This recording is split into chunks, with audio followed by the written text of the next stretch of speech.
جاركدن باش بجهدارين هيجا برنامج ميا نوروجا أوركيش اف ام جاركدن بردوام دكه شخوا آنها جي زيدتر جهدارين هيجا مجرقو أنبالي بكشينان لسر بريز سامر أحمد أو جي خواندكارك د زانيجها مانشستر بريطاني ده وبمر آمده ببريز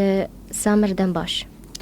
بله برز سامر وکی یعنی پروژه که زنیگه مانچستر بريطاني ده چی بوده یعنی هی بریا آنها ام زیادتر بحثا و پروژه بکن برز سامر کرمک او پروژه قبل دسپیک از چوم از بری خدا جامعه مانچستر و ده م پروفیسور یارون دیت کلکی یعنی لو مهتم بزمان کردی و بلهجات کردی یعنی اف زراوين زماني كردي ما أوديت ويشاغي از طلب قدماش بو اسخن ناخذ بردوام بكم ماجستير ما كيجان سالا دبو ما مستبر ام تقدر افايا 10006 دبو ودسبيكا 10014 بله مجير قوت مقاس خوازم چی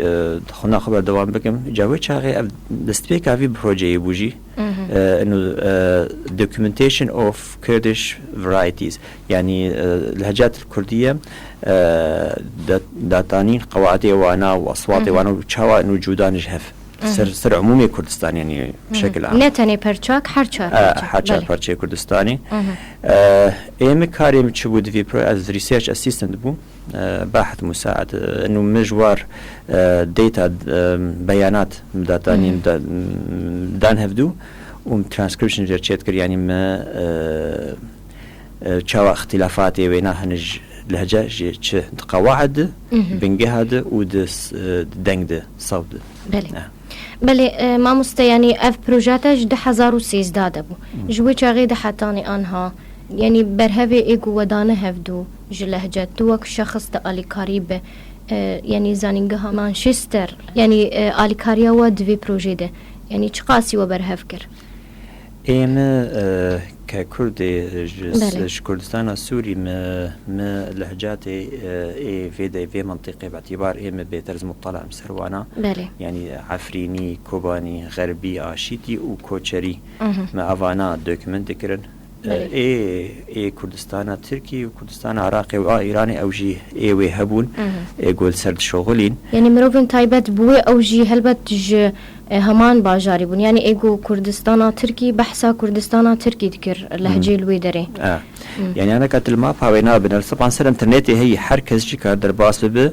درك درباسي تيخ جوجل ده زراوين زماني كردي جامعه مانشستر ودركه اف بروجي دركه مابك مزن هي وحل سيرفي مابيجي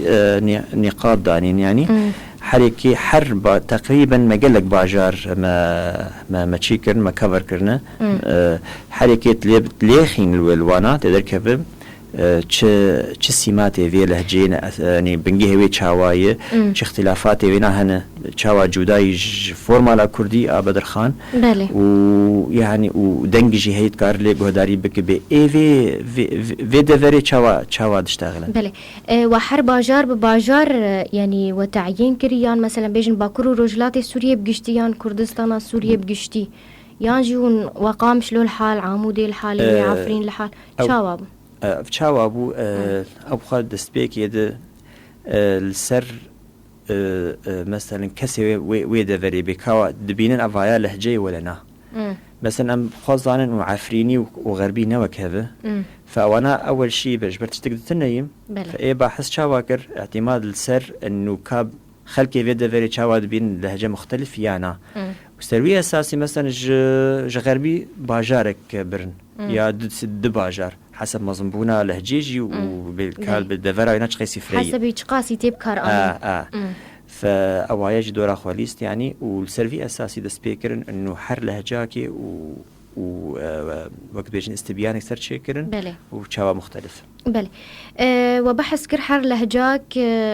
يعني والحالة ولكلين للسركرية أم بين سر مثلا باكر ورجلات السوريان كردستان السوري چند لهجة تيدهنا ولهجة هي ما مستوى لكنه هي فرق نافبر حردو كاده طبعا طبعا لكنه اعتبرنا باللهجة ويا تشيك جيرتنا يعني سر وزناويتنا يج قوات قال زرافين زمان كردي دك بله جبر قوام بلهجة دفي دتشتي أساسي هبن يعني دنج مختلف بم وآتش بنجه قواعد ومختلف قوام قاعدة أنا مختلف فاعتبارنا باللهجة يعني بله دست بيكا قوام دست برسالة ماجستير كر از یکمی بوم اگوست کفم ایطالیا و از لهجه کردی کردستان سوری از بحث ما آیه کمی بوم. بله. دوورا یعنی کوبان یک خورتک اوجی حوالی من سر کوبان چکر خورتک دیجی سر آشیتی چکر و یک سر کوچری چکر. بله. دست پیکی دم تصنیف ما چه و مدگو چارن کوبانی و عفرینی مد اعتبار تکرون وقت لهجه که نزیکی هفدونه. لدورا که ای خورتك سر کوبانی شغلی او داخل يعني كرن انه عفريني وكوباني دلهجه جدانه. بله. وتشاوا يعني او لهجه قافق ودس بلي كولينيكر و يعني تشوج وتخوصتم چيزي دتر بالي بكشين لسر هون چيج هندري درخن وقالكي وبرادو چدا زراويه وي. انا كاتجاهك عام هيدا اطاري لينغويستكس ده علم اللغات انه اهتمام شيء بدايركتولوجي لهجات تشاوا انه فالهجات انا كالانجلترا مثلا قال لك ابحاث قش لهجات انجليزي الانجلترا وش خارج دربي انجلترا قشتك هاتن دانين شو اختلاف تمجبر اف اختلافات ما عمره زمن بلكي هببنش ببن لغات حالي خو بله فاف اهتمامها هاني هشت شعبي مسر لغتها مجيبه بكاني تشل لهجات الجمه هنا بتشرنجي شهدو جودانه وبالي كدرنا بلهجات بله وكانا واما كزماني كردي يعني مثالك واضح الجمع هي انه لهجه بآلي الزمان دروك ام سوراني قلت سوراني تنبوا نار بعيش يعني شو فهمناك وبيا مقياسا انه كنكي علم اللغه ده كنكي لهجات لغه لهجات باللغه قبا mutual intelligibility shared vision الفهم المتبادل قطبه ويتشاغي او حدي ويناي انه شيء دب طبعا جا سياسيا وانا شيء بجد نسخه لغويا اشترك كان يسكني دب اللغه تقدر يعني اجر بريخ مثلا وك انا بحث انجليزي بكن تهركو دري دما قلت بيشتغل تفهم كرن ابي دكارب يعني اللغه بس إما أنهم مرحلة لهجيدنا وقت زمان كردي إنجليزي فورمال تركو دقيقة تفهم كرن بس أنا كهرب مانكيونيان لهجة مانشستر قبل درباسي ولد تتكفى ديوارة تجبر وانا يعني قال لكي لهجة وانا جرانترج فورمال يعني يعني مثلا تجيبني بطل أوف ووتر بالإنجليزية ودو فورمال أو تجيبني أبا أوف ووتر يعني قال لكي يعني اختصار هي ويكي جنا نيتيف سبيك نا انجليز بجوازو بزو فهمناك بله ما مستأم فيجي ببرسن تاني يعني ايجو آلي كاربو بطارة ايجو يعني بيشياتا فاكر ايجو هشت قو تجبي فكري حسبك تشبو يعني برياويجي ام بيجن زماني كردي وقتا قوت حركس لدو زماني خواه لدو چاندا خواه لدو كولتورا خواه دگره وكسي بي زمان وچاند بيجي هلبت اوينا وك يعني ام بيجن آسميلا دبا انحلال دبا تي وك سامر چدا فعيتا بو كي آلي كاربو شتره دست بيكا وينا از شوبو مجبو از خون نخواه بردوامك ماجستير ودكتورة بصراحة وي شاغي كردي نقل لكي هاجس بوش مرن از دوي آلي دهرم بله بس من الويدة كي أولاد درباسي ماجستير دب مقابلة هي مقابلة بيكي بروفيسور هي كالتد نرد مؤهلة ماجستير الجامعة بخوين يانا مقابلة خلاص كر سرشي كي مدي بلش بكرمانجي مردش داخله نافنا يارون ماتراس بو أمريكي بو الجامعة ماجستير بروفيسور بو ويكي كيفن بو مدي بكردي اشتغلي مگو ما مستمات كردي كي باش تشتغل يعني دا آخري مگو ما كردي قو أنا أزنا كردم أصلي بنا طبعا يهودي بو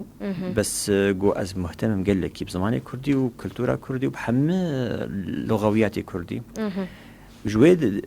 ويشاغي وايا وقت بيجن أو بروجيا كردي وينا سربرشتيا بيتكر للجامعة مانشستر وجاكوي شاش من قلت أم تخوازن يكي وقت طبعا قبول مهات الجامعة وينا جا خصت إنه از آلي وينا بكم دفي بروجيا مجالي بحثي السر فمدي إنه اهتمام هي جدورا كي قفا بو إطار إنه از بحثا خوي شخصي دينم بله از بروفيسور يارون رونشتم يعني ويا مش خور قوت يعني وكي چه لغوي بقى ويقو زماني خود دستبيك يد قال كي سرفير نبه بله وقرر انه از بلشم انه از ماجستير اخوال سر قاعده منجه لهجاكي كرديشك بله يعني قالوا دوي شاغده تبرس نكرج او يعني او سرپرشت ايغو بي بروجي بريفد به او جي سبب اهتماماوي سبب بالكي شاويش بو زمان كردي قالوا تشبو يجدر في فيدك يل أوروبا خاصة في دولتي جو بخندني وأنا قال لك مهتم يعني الجو أنا اهتمام بزماني أفي نادر قال لك هي إما أنا أمنع عاوز مدرك كيف نجدر فيك كردي مرور بشتغله ونكرد به بله بينما اللغة زمان يدب العادي أم تشتغل نأمنيتي كس ما تشتغل بله قابا ما تشتيت إنه ويا مهتم وجاو بالنبس كردي تبين كردي وهن چند زمان دهنه ولو كيم خلق بي ظالبن أو يارون بوا زمانك شاد تشتغلي مهتم بوا زماني هنيش بو تشيك ودارينا وانا يعني مثلا شي اختلافاتنا قبل هجاتي وادن وتشيك فالجموانا أبايا يعني أي لهجة بعين الاعتبار من أي لغة الجموانا قيسي كيم خلق بيشتغلن شبو لأنك اللغة قال انقراض بن ونسبة قال لغات انقراض بن أنا بهتم فاتشتا تايبات كاسي يقول دو زماني خوجي نجرة راستي وقت قلت انقراض بن دحلن يعني أمجي أنها مجاري كله ردر باست بن مثلا جحر شار آليات جي وك يعني بروجة للسر الزمان للسر شان ديتي كيرن يعني أمجي جرك يو كرد زيادة تربال داربن ما مستا رنجينيا دناف برا يعني باكورو رجلاتي سوريا دو پرچين دن دزمان ده قالوا هاي تجيجي هي أبخا جدا هياوي أريش تفهم دكم كلهجات يعني الهندري السوري جدر فينا واضح إنه اللهجات ما برن يعني بله بس تبي إنه تشاوا مثلا إيه باشور وباكور وانا جهدو جودانه أو تأثير جاء اللغة حري بر قول استعمال ده وكان كان تركي حبكي بالي تركي تشونه إما عربي حكي بالي عربي تشونه اشتغلي عربي كتن زماني مد نبس اشتغلي عربي كتن زماني مد أصواتي عربي كتنه وجينا جيد حتى قواعد بله يعني مثلا أدوار دنقدم جيد بحروف حلقية فرينجل ساوندز يعني أبوك أفانا أفانا در باسي زماني ما بقولن كلهجة غربي عربي هاتنا فأنا بيقو ما أكيد عربي هاتنا ليه ما كتن السيستم عمده أمنا ما تشتغلي عربي تهي واسط كارتينن أم تشتغلي كل ما جيب كارتين وقت تبي تعرف وقت تبي يعني تشتي كتن زماني ما بخده فأنا بقولن يعني جزء سيستم عمي صوتي بله هل بت أوجي يعني سياسات دناب ويدهبو مثلا بيجن تعريب كرن تتريك كرن وهر وكيدن مجارك دنك أم بحث بكن بريز سامر أنها أمي بالي بكشين لسر يعني زحمتي قوتي ديت هل بجارتنا في بروجي ديان جد أري كرنا قوت درباسي في بروجي ببه هل بت حر مجارك دماغو مروف دين بيش ياخوا أرمانجا كيوي زحمتي يجب بينا أو زحمتي تتشون تتشاوا درباس كرن زحمتي وينا دستبيكي قافا جماعات خصتن از جحر دفركي از يكي ببين مجد بإنفورمنت جبو أموينا دنجينا بسجلين دراك أم شغل سر في لهجي ما درنا جي من نديتن مثلا في ومنكارن جماش سرشي هرن وقبي هرن عامودي جبو يكي ببين فأم الودك الكي أم كي كرداراس دهاتن وجوان تجر ما تبرسي كاني خورتك جفي دفرج مر لازمه مثلا فدرنا جيجي من نديت فاز دفي از شوباما مثلا از سافرين شو ألمانيا شو از فينا بينم از بير تشكيكيش طبعا قش سر يعني يونيفرسيتي او تكاليف في تشكي ويد بس يعني حبكي أبايا هبو يعني بله. باستنجي هبو يشا. بله بله وهول ندا هون هناك مثلا الفان باجارة بخور بدن شغلاندن مثلا جبو مجارن فيرنجي آلي كاريه بوربكن مثلا علم بدن يكي جعامودي يكي مثلا حر لهجاك باجارك وشخصك يشخور لعيار بكن والوي دريجي آقاهي أجوان مقرن أو خا دستبيكي جافا هبون پنابر هبون الحد دي بشتي في شورش پنابر كرد الحد اللي تشيبون بله راست جافا أفايا هبا هن الويدكي ففايا مثلا حبكي سهل ترج مرور شي جافا تنبانا أكيد مني ويفتش تبا. بله ما مستسامر بروجات دليج يانكر تردد يعني از درباس نبم از هرم بشكي دن از كردي هلبجيرم از مجارك دن هلبجيرم يعني بفيرنجي أخوات شاوي دمين خواندنام دي طاري لينغويستكس يعني لغويات وكم ملهجة كردي بر كمثال جمريني مثال شغلي مش بإنجليزية وأز فدقرم قالك لغات حياة أز كردي مثلا دوكيمنت دكم يعني دي ساجي أو أدوات ما أو أدوات مثلا قبل از لهجاك إنجليزي ولا كي كردي شيء بكم از اعتماد سر نفس أدوات هذكم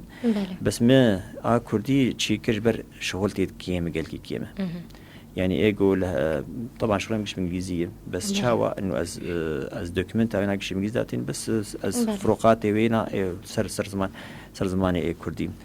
شغلي طبعا ما قمت أبحاث قال لك هند في إطار يعني خاصة إنجليزي أبخوه يعني مرود مين عجماء قيسي أفخر كاناج كنجي ده مهتم بزمانية ما 1905 هناك هنا وك ماكنزي وك هيج وك ماتراس قشتك بحاسر سر كردي شكرن وجب بهواكي فرح بله ففرنكش بون مراجع جمرة وقاف استيم سر كردي داتين يعني وكم اشتركوا بحثا معايا كمين بود سر لهجات يقول سوري تنقوتن ودورا هنا جدي شيبون يعني أفانا مدي إنه دفع ما في قاف بافيتا يعني. بله ما مستشند لهجة زمان كردي هنا